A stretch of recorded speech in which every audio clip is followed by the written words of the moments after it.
Magandang umaga po sa inyong lahat. Ako pong muli si Pastor Bong, bumabati na isang mapagpalang Friday morning sa ating lahat. The topic that we're going to discuss today is a continuation of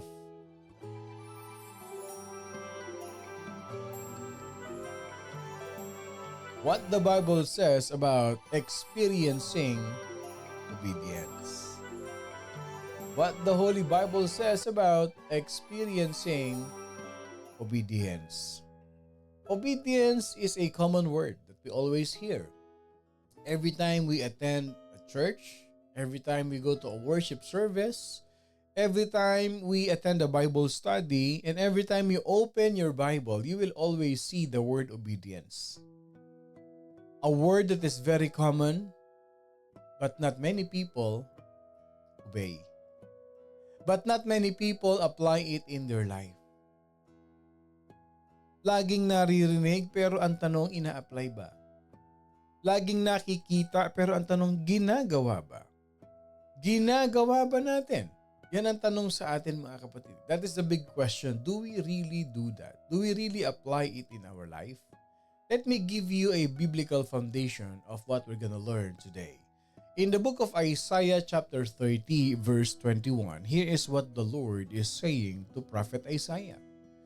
Your ears shall hear a word behind you, saying, this is the way, walk in it.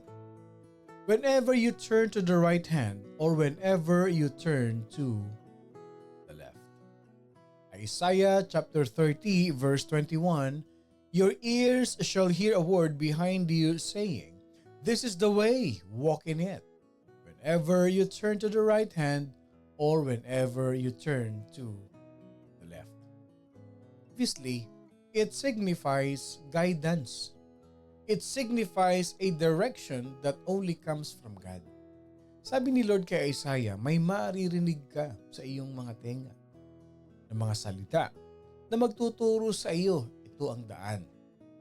Ito ang iyong lakaran. Kung ikaw ay liliko sa kaliwa, liliko sa kanan, susundin mo ito. Christians sometimes approach obedience as a way of avoiding the negative consequences of disobedience. Okay? Para bang ang dating sa kanila ng obedience is sige na gawin na lang natin para hindi tayo mapagalitan. Marami sa ating ganyan. Ilan sa atin dito ang magiging honest na noong mga panahon na tayo mga teenager, noong mga panahon na tayo kabataan pa natin. Okay? Kabataan pa natin.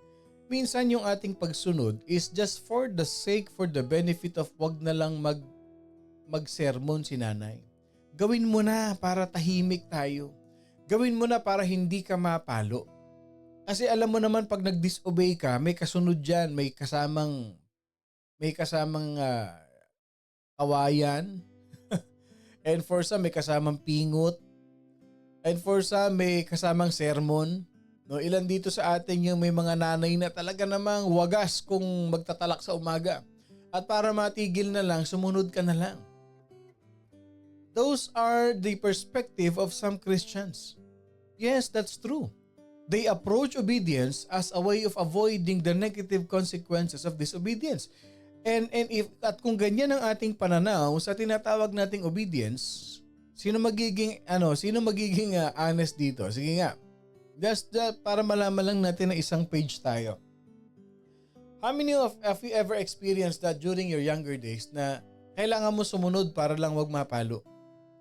Kailangan nating sumunod para wag mapagalitan.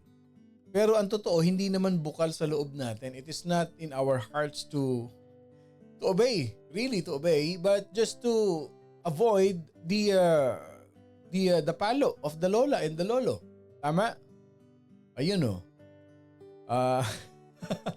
Puniti sa singit ng aking lola. Sorry po, ako po pastor, may kurot daw sa singit. Pag hindi ka sumunod, may tama ka, may kurot ka, hindi ba? Ganyan ang realidad ng mga ako pastor, sabi ni Eileen. Sino pa dito yung ganyan, ano? Para lang, lalo na yung mga lumaki sa lola, yung merong mga lola, yung merong mga nanay na disciplinarian. Mapapalo tapos meron pa ako yung pamalo. Ang sakit kaya mag-obey na lang. Ayan. At least one page tayo na ako po pastor, ako yun pastor. Ito yun eh. para makarelate tayo, the way I give you a logical reason kasi para maintindihan natin. So they see obedience para tuloy ang nangyayari sa atin. Ako yan. Okay.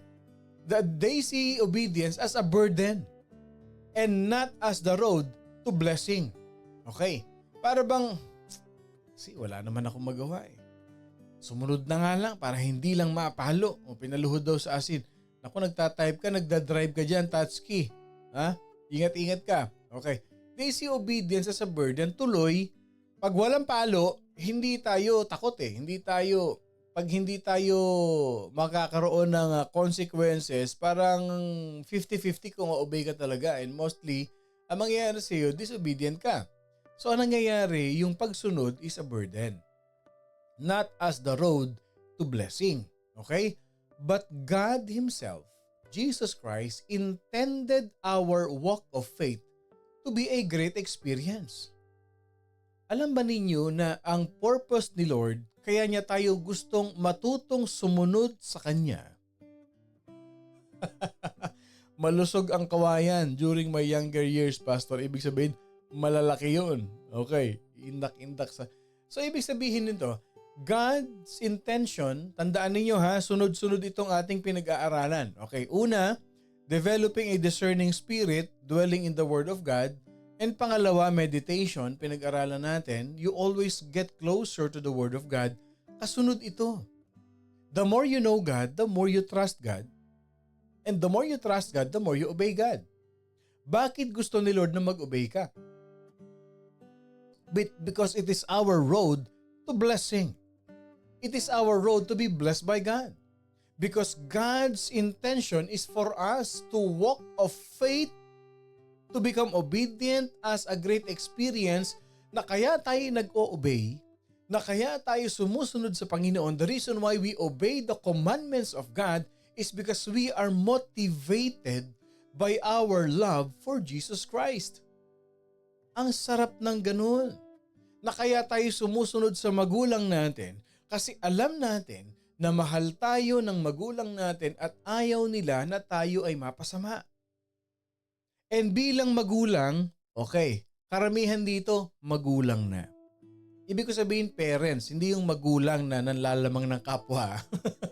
Just to make sure. Okay, lahat tayo dito parents na. Okay, bakit ba kayo nagseset ng rules? Bakit kayo nagseset ng protocol sa mga anak ninyo? Anak, unahin muna ito ha. Huwag munang magganito. Yung barkada, marami yan pagdating ng panahon. Anak, huwag munang magbo-boyfriend. Huwag munang mag-girlfriend, anak. Kasi ito muna, ganito, pag-aaral muna. Bakit tayo nagseset ng ganong rules and boundaries sa mga anak natin? Because we love them. Same thing with God. At tayo, ang gusto natin, sumunod ang mga anak natin sa atin kasi alam natin yung makabubuti sa kanila. Dahil once upon a time in our life, naging disobedient tayo sa ating magulang. And look what happened to us. And those experiences, ayaw nating maranasan nila. Kaya gusto natin, anak, sumunod ka sa akin. All you have to do is to obey. What I want you to have is to live your life to the fullest. Kaya mga anak, makinig kayo sa magulang ninyo. Walang magulang na ipapahamak ang sariling anak.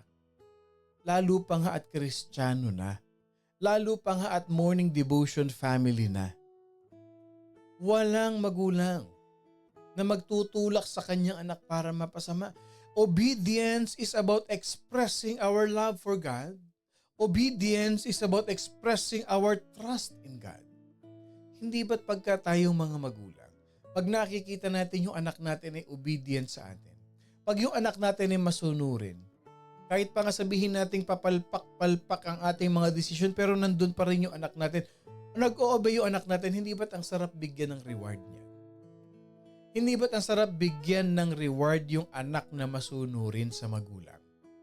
O ilan dito sa inyo yung mga rewarding, okay? Yung mahilig mag-reward sa mga anak kasi nag-obey. At kaya naman binigyan ng reward kasi nakita yung fruit of their obedience. Nung sinunod yung magulang na mag-aral mabuti, nag-focus sa pag-aaral, hindi ba ang naging resulta rin umasa, tumaas ang grade, nakatapos, nakakuha ng magandang trabaho, And, at yung aking inaanak na ito itong aking inaanak na ito talaga namang all the way from elementary talagang dire-diretso napakasipag mag-aral itong anak ko na ito. Nasubaybayan ko yung batang yan. At ngayon nakatapos na, registered na at pharmacist. I just using her as example. Merong maayos na pamilya. Nakapagnegosyo na sa Pilipinas. At ngayon nagdodoktora, naging obedient sa magulang. Lahat ng mga anak natin, ganun din. Gusto natin maging obedient. Ito naman ay paalala sa mga anak. Tandaan ninyo ito mga anak. Okay? Kung kayo ay kasama niyo pa ang magulang ninyo. Okay? Yung mga pinagdaanan ng magulang ninyo, all those experiences that your parents have strived throughout the years. Pag meron silang pinaplano, pag meron silang sinasadya sa buhay ninyo at wala ka rin lang naman direksyon, bakit hindi mo sundin ang tatay mo? Bakit hindi mo sundin ang nanay mo? Kung nakikita nila na ang buhay mo ay hindi stable, gusto ka nilang tulungan, why don't you obey your parents? Because most of the time, your parents has been using by God for you to achieve the goodness of life. Gagamitin ang magulang mo para pagpalain ang buhay mo. Our obedience can bear fruit. Oo yun nagkatugma yung sasabihin namin. Our obedience can bear fruit. Minsan ginagawa na ng magulang mo yung the best. Ito na, ipine-prepare ko na kayo. All you have to do is to obey. Sundin mo lang itong pinagagawa ko sa iyo para sa inyo din ito. Sometimes we have to think. May mga anak kasi na kaya kong tumayo sa sarili kong paa. May mga gano'n kasing part. Alam mo ang pride, ayaw ni Lord yan. Yung taong ma-pride. Lalo na yung paiiralin mo pa yung pride mo sa sarili mong magulang. Hindi tama. Kaya yung paiiralin natin yung pride natin sa ating sariling magulang. Sino yon? Si Lord. Siya ang magulang natin. Paiiralin mo yung pride mo kay Lord, hindi ka pagpapalain. Tatambling at tatambling ka. Kasi binibigay na ni Lord yung guidance sa'yo. Binibigay na ni Lord yung direction sa'yo. Kaya ano sabi ni Lord kay Isaiah? Ang sabi ni Lord kay Isaiah, your ears shall hear a word behind you saying, this is the way, walk in it. Hindi naman sinabi ni Lord, makakarinig ka sa iyong mga tenga. Your ears shall hear a word. Bahala ka kung saan ka pupunta, kung saan mo gusto, kung anong trip mo. Hindi ganun eh. This is the way, walk in it. Same thing. Ito ang daan, sundin mo ito. Huwag kang malikot, huwag kang kakaliwa, huwag kang kakanan. Ito ang daan, sundin mo ito. Whenever you turn to the right or whenever you turn to the left, sabi ng Bible. Anong tawag doon? That is a pure obedience to God. And ngayon binigyan tayo ng earthly authority, earthly parent that we should listen, that we should obey. Ilan sa inyo dito yung nung nakinig kayo sa magulang, nag-aral mabuti, binigyan ng negosyo ng magulang, abay hindi lahat binibiyayaan ng ganyang magulang. Yung ipine-prepare ka for the future, yung sila yung nag-ipon para may negosyo ka pag nagkapamilya ka o may pamilya ka na, binibigyan ka ng pagkakataon para umunlad ang buhay mo pero hindi ka sumusunod. Praise God kung mayroong ganoong magulang. Can I see an amen to that? Ilan sa inyo dito? The reason why you are working so hard, the reason why you are saving all these resources is para sa kinabukasan ng inyong anak. Para sa kinabukasan ng apo. Ilan sa atin dito, be honest with me. Sige nga, tignan natin yung mga godly parents, godly grandparents na hindi tumitigil sa pagtatrabaho kasi pine-prepare ang future ng anak, ng apo. Can I see an amen? Can I see an amen? O sabi ni Eileen, amen. Si Ate Marisa, amen. Si Kat, amen po. Ilan sa atin dito, be honest. Alam nyo kung bakit? Lahat ng mga nag-e-amen, lahat ng mga magulang na ipine-prepare, kahit pa sabihin mong retiree period na, pero they're working hard. Alam nyo, you are doing the right thing. Because that is what God is doing to us. God is always preparing a good future for us. At hindi nagsasawa si Lord. Hindi nagsasawa si Lord. Never give up in doing good, mga kapatid. Especially for your family. Never give up in doing good kasi lahat ng ginagawa ninyo hindi nasasayang yan sa paningin ng Panginoon Diyos. Ang taong mapagmahal sa pamilya, ang taong mapagmahal sa mga anak, sa kanyang mga magulang, hindi pinababayaan ng Diyos. It is our obedience to God to do good things in life. Yes, it is. Obedience is about expressing our love for God, expressing our trust in God. It's not about avoiding bad consequences in life. Sumunod na lang tayo kay Lord kaysa mapalo tayo. Hindi ganun. Mali ang motive ng puso mo. Mag-serve na lang nga daw tayo, sabi ni Pastor Bong, para hindi tayo. No. I want you to serve the ministry wholeheartedly. Hindi ka napipilitan. I want you to serve the Lord with all your heart. I want you to serve the Lord because you love God.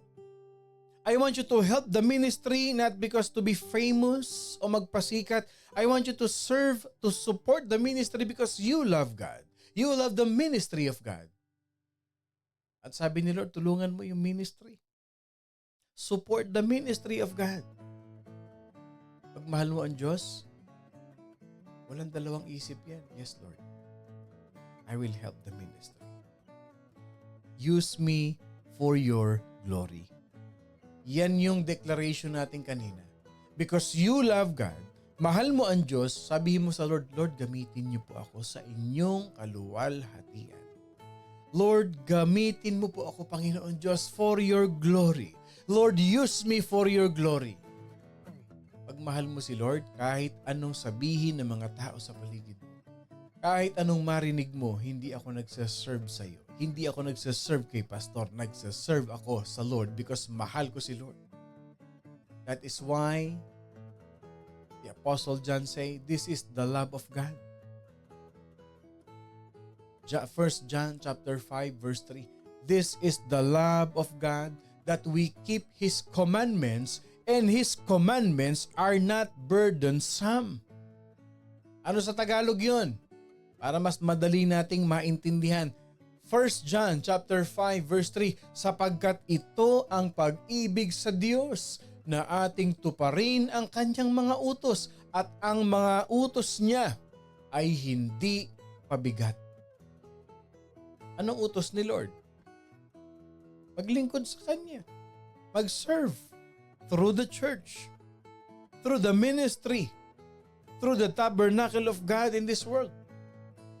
Yung pagsaserve natin, yung paglalagay natin ng mga envelopes sa upuan, yung offering envelopes, yung pag-prepare natin ng pagkain, kasi itinuro sa'yo ni Lord, inuutos ni Lord sa'yo na gawin mo yon. Yung pag-i-invite, hindi pabigat. Hindi pabigat sa atin. Kasi alam nyo, kung pabigat sa atin yung ginagawa natin, huwag na tayong mag-serve. Kasi sayang lang. I will tell you this. Hindi nalulugod ang Panginoon kung sumusunod ka, napipilitan ka lang. Even going to churches, I'm telling you this. Kasi sabi ni Lord, you offer your bodies as living sacrifice. Kaya ka pumupunta sa church kasi you are obeying the Lord. You are obedient to God. Pero yung pupunta ka sa church, parang ang bigat nako. Pag hindi ako umaten, hanapin na naman ako, tatanungin na naman ako, para wala nang tanong-tanong, maka-attend na nga lang. Para wala nang tanong-tanong, wala nang ganito, maka-attend ng Bible study. Hindi nalulugod ng Panginoon. When we place our trust in the omnipotence of the Lord, and you obey on His command, life becomes useful and purposeful. Wow! Pag daw tayo nagtiwala sa Panginoon, pag daw tayo sumunod sa Panginoon Diyos. Our God is everywhere. He is omnipotent God. The omnipotent presence of the Lord is always around us. If we trust God and we obey His command, anong nangyayari sa buhay natin? Nagiging kapaki-pakinabang tayo sa Panginoon. At nagkakaroon ng kabuluhan ang buhay natin. Our life becomes useful and purposeful. Kaya yung declaration nyo kanina, use me Lord for your glory, i-claim mo na that you will be useful. Your life will become useful. that your life will become purposeful. We don't need to be afraid of the future. Why? Because God already knows the future. We don't need to be afraid of tomorrow because God already knows the outcome of your obedience. Yun ang maganda, mga kapatid. Bakit ka matatakot sa bukas? Bakit ka matatakot sa future mo sumusunod ka kay Lord? Useful ka kay Lord. At yung purpose ni Lord sa buhay mo, ginagawa mo. God already knows the outcome of your obedience and we can trust Him in His promises to us that He works everything for good. Ano sabi ng Romans 8, di ba? All things work together for good of those who love Him and those who are called. Tinawag ka ni Lord. May pinagawa sa iyo si Lord. Sumunod ka. Anong dapat mo ipag-alala? Same thing. Tinawag ka ng tatay mo. May inutos sa iyo tatay mo. Teka lang tay. May ginagawa ako eh. Halika muna anak, sundin mo muna ito. Alam mo yung tatay mo, generous. Kapag sinunod mo siya, inutusan kayong sukli sa iyo na. Meron ba dito mga ganyang magulang pa rin ngayon? Ako, praise the Lord. Nung panahon na ako'y bata pa, na pag medyo kumita yung tatay ko, pag inutusan ako, binigyan ako ng 10, pinabili ako ng Coke. Magkano lang yung Coke noon? 250 lang. No? Yung sukli, binibigay na sa akin yun. Pag merienda ko na yun, the whole week. Yes. Yung 7 pesos, yung 7.50, na pang merienda ko na yun, the whole week. Those are during the 80s yun. Tinitipid ko yun. Tuntuhan ako no kasi alam ko pag inutusan ako ng tatay ko at alam kong kumita ang tatay ko, meron pa bonus, yung sukli akin na. What more? What more? God can give you everything. So pag sumunod tayo kay Lord, do we really have to worry about our tomorrow? You don't worry. Because He will provide. You don't worry. Because He knows the future. He knows about tomorrow. Although we may not understand how, but we are confident that the Lord is continuously moving us through a variety of circumstances toward His main purpose for our lives. Dumaan man tayo sa marsalimuot, mga medyo magugulo, medyo maraming problemang buhay, but we know that we are continuously guided, provided by the Lord. Na ang purpose niya is what? Magpalain. However, ito naman yung isang side note din.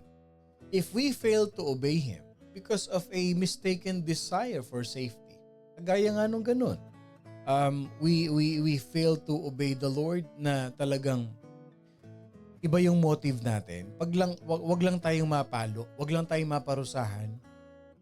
Kaya sabi ko kanina, mali. Ang pagsunod natin sa Diyos, hindi dahil sa ayaw lang nating maparusahan. But we obey God kasi dahil mahal natin siya.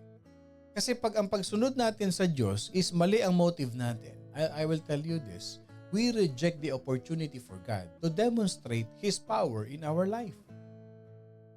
Baliwala yung pagsunod mo. Nire-reject mo yung opportunity na kumilos siya sa buhay mo kasi hindi tama ang pagsunod. Small choices to submit to God's will may seem not important. Yung mga maliliit na bagay, those small things that sometimes the Holy Spirit is commanding you to do or to obey. And sometimes, yes, we submit. Akala natin hindi importante, akala natin hindi mahalaga. But those small things will lead us towards what? A lifetime of walking with Him. Susubukan ka muna ni Lord sa mga maliliit na bagay. Kung susunod kang talaga. Doon tayo nag-uumpisa yung mga baby steps natin ng pagsunod sa Panginoon. Isa na yan, yung pag-attend natin ng worship service. Diyan pa lang nakikita na tayo. Yung pag-attend natin ng ating mga gawain, ng ating Bible study, ng ating prayer meeting, yung soaking in the Spirit na yan. Do we obey God?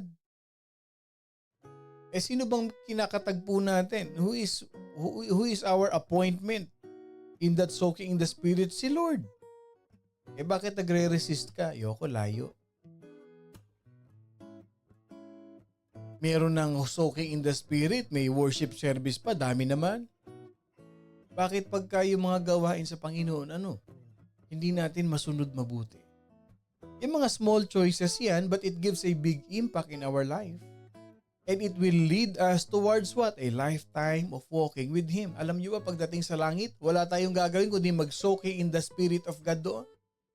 Kasama natin si Lord. Wala tayong gagawin kundi mag-praise and worship every day. Kaya dito pa lang tinitrain na tayo mag-praise and worship. Dito pa lang sinasanay na tayo kasi that is what we're gonna expect in heaven. To praise and worship. And the Lord is with us there. And as His children, bilang mga anak niya, we should ask Him to lead us each day. Lord, anong gusto mong sabihin sa akin ngayon, Panginoon? Lord, what would you have me say here, Lord? Lord, anong gusto mong sabihin ko? Lord, what is your guidance? What is your direction, Lord God?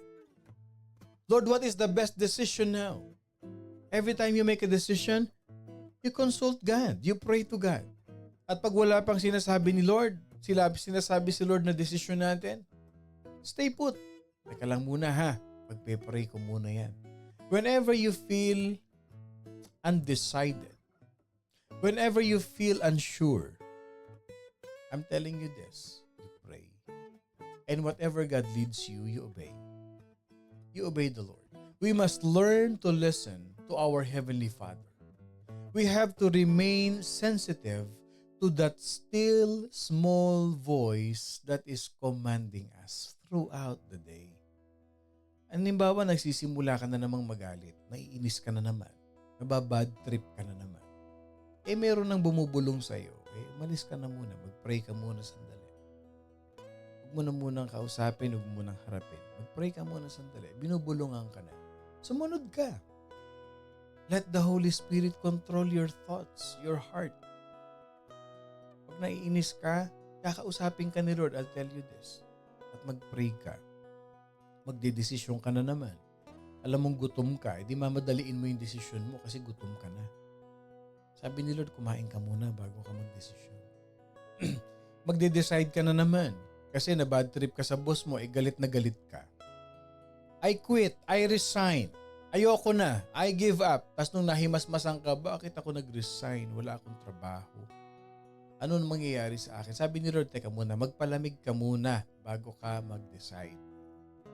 And then you pray. Yun yung obedience to God. We should learn to seek every day. We should remain sensitive and listen to that still small voice throughout the day.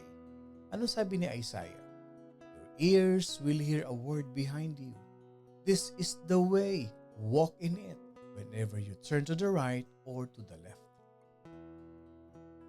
Let the word of God, let the voice of God direct you. And when He give you direction, you have to obey. When we keep our minds focused on Him, we begin to understand the significance of our decisions and how the Lord is guiding us along the adventurous path of this world, of His will. Pag nakafocus tayo kay Jesus Christ, inuuna natin ang Panginoon Diyos.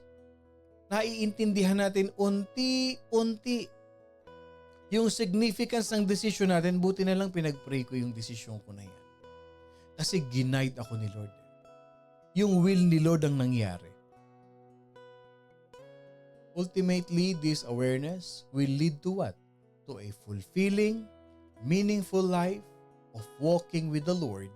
And when we obey Him, na-fulfill natin yung will ni Lord sa buhay natin, we are receiving the best of the fruit of the land, mga kapatid. So as you look at the day ahead of you, habang tinitignan natin, ito na naman, nakatapos na naman tayo ng isang linggo. Mami-miss nyo na naman ang morning devotion bukas. Amen! Ilabas sa atin dito, nakakamiss talaga ang morning devotion, sabi nga nila. Meron bang nakakamiss ng morning devotion pag Sabado? Parang wala naman. Sino man nami-miss ang morning devotion na akala nila weekdays na. Sabi nila akala ko po meron kasi Sabado pala. Nami-miss. Oh, sige nga. Patabain naman ang puso ni Pastor. Amen.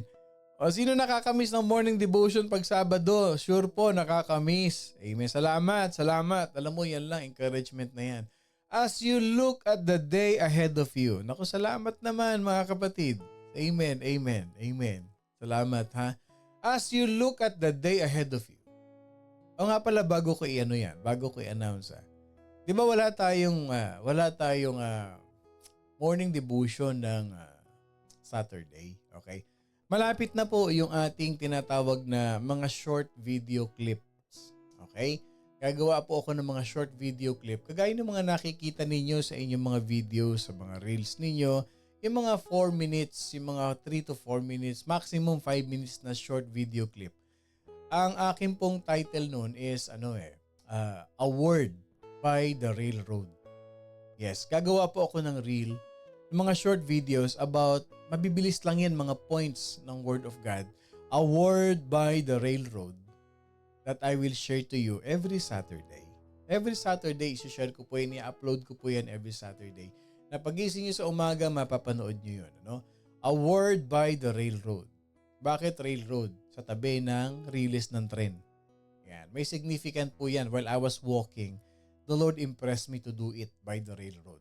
Okay? So as you look at the day ahead of you, okay, sa mga darating na panahon, what is your next step of obedience?